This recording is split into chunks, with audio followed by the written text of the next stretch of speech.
बहुत समय पहले की बात है। एक छोटे से गांव में एक गरीब विधवा अपने इकलौते बेटे के साथ रहती थी। उसके पति का कई वर्षों पहले देहांत हो चुका था और वह अपनी मेहनत और ईमानदारी से अपने बेटे का पालन पोषण कर रही थी। उसका जीवन कठिनाइयों से भरा था, लेकिन उसने कभी हार नहीं मानी। वह दिन रात मेहनत करके अपने बेटे को एक अच्छा इंसान बनाने की कोशिश करती थी। गांव वाले उसकी ईमानदारी और परिश्रम की सराहना करते थे। एक दिन दोपहर के समय जब सूर्य तप रहा था, विधवा अपने आंगन में बैठी थी। तभी उसने देखा कि 3 वृद्ध साधु उसके घर के बाहर खड़े हैं। वे भूखे प्यासे और थके हुए लग रहे थे। विधवा उनके पास गई और विनम्रता से बोली, महात्माओं, कृपया मेरे घर में पधारें और जल ग्रहण करें। यह मेरा सौभाग्य होगा कि मैं आपकी सेवा कर सकूं। साधु मुस्कुराए, लेकिन उनमें से एक बोले, बेटी, हम तीनों एक साथ तुम्हारे घर में प्रवेश नहीं कर सकते। तुम्हें हम में से केवल एक को ही बुलाना होगा। विधवा को ये सुनकर आश्चर्य हुआ और उसने पूछा, ऐसा क्यों भगवान? आप तीनों मेरे अतिथि हैं और मैं आप सभी का स्वागत करना चाहती हूँ। तभी एक साधु ने समझाया, हम तीनों अलग अलग चीजों का प्रतिनिधित्व करते हैं। मेरा नाम धन है, ये सफलता है और ये प्रेम है। अब तुम्हें तय करना होगा कि तुम अपने घर में किसे आमंत्रित करना चाहती हो। विधवा ये सुनकर उलझन में पड़ गई।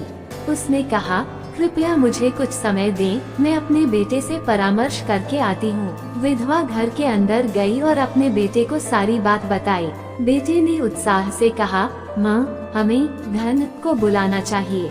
यदि हमारे पास धन होगा तो हमारे सभी दुख समाप्त हो जाएंगे और हम एक अच्छा जीवन जी सकेंगे। लेकिन विधवा सोच में पड़ गई। उसने कहा, बेटा, केवल धन से जीवन में खुशी नहीं आती। मुझे लगता है कि हमें सफलता को बुलाना चाहिए। यदि हम सफल होंगे तो धन और अन्य चीजें अपने आप आ जाएंगी। तभी उनकी पड़ोसन, जो एक वृद्ध महिला थी, भी वहाँ आ गई। उसने विधवा को सलाह दी, बेटी, मेरी मानो तो प्रेम को बुलाओ। यदि प्रेम होगा तो धन और सफलता अपने आप ही हमारे जीवन में आ जाएंगे। प्रेम के बिना जीवन नीरस हो जाता है। विधवा को ये सलाह उचित लगी। वह बाहर आए और साधुओं से बोली, मैं प्रेम को अपने घर में आमंत्रित करती हूँ। कृपया प्रेम को अंदर आने दें। जैसे ही प्रेम अंदर आया, बाकी दोनों साधु धन और सफलता भी उसके पीछे पीछे चलने लगे। विधवा ये देखकर आश्चर्यचकित रह गई। उसने पूछा, लेकिन आपने तो कहा था कि केवल एक ही साधु मेरे घर में प्रवेश कर सकता है, फिर आप सब क्यों आ रहे हैं? तभी एक साधु मुस्कुराए और बोले, बेटी, जहाँ प्रेम होता है वहाँ धन और सफलता अपने आप चले आते हैं। यदि तुम केवल धन या सफलता को चुनती तो प्रेम तुम्हारे घर नहीं आता, लेकिन जब तुमने प्रेम को चुना तो हम दोनों भी साथ आ गए।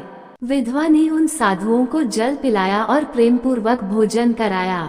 वो समझ गई कि असली प्यास केवल पानी से नहीं बुझती, बल्कि प्रेम, करुणा और अच्छे विचारों से भी बुझती है। इस कहानी से हमें ये शिक्षा मिलती है कि धन और सफलता का कोई मूल्य नहीं यदि जीवन में प्रेम न हो। प्रेम को प्राथमिकता देने से जीवन में सभी आवश्यक चीजें स्वतः आ जाती हैं। सच्चा सुख धन संपत्ति में नहीं, बल्कि रिश्तों और प्रेम में होता है। विधवा ने अपने जीवन में सबसे सही निर्णय लिया था।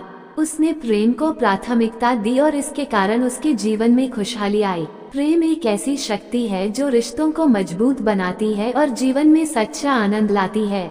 इसलिए हमें भी अपने जीवन में प्रेम को प्राथमिकता देनी चाहिए, क्योंकि जहाँ प्रेम होगा वहाँ धन और सफलता भी अवश्य आएंगे। दोस्तों, आपको ये कहानी कैसी लगी कमेंट में जरूर बताएं। धन्यवाद।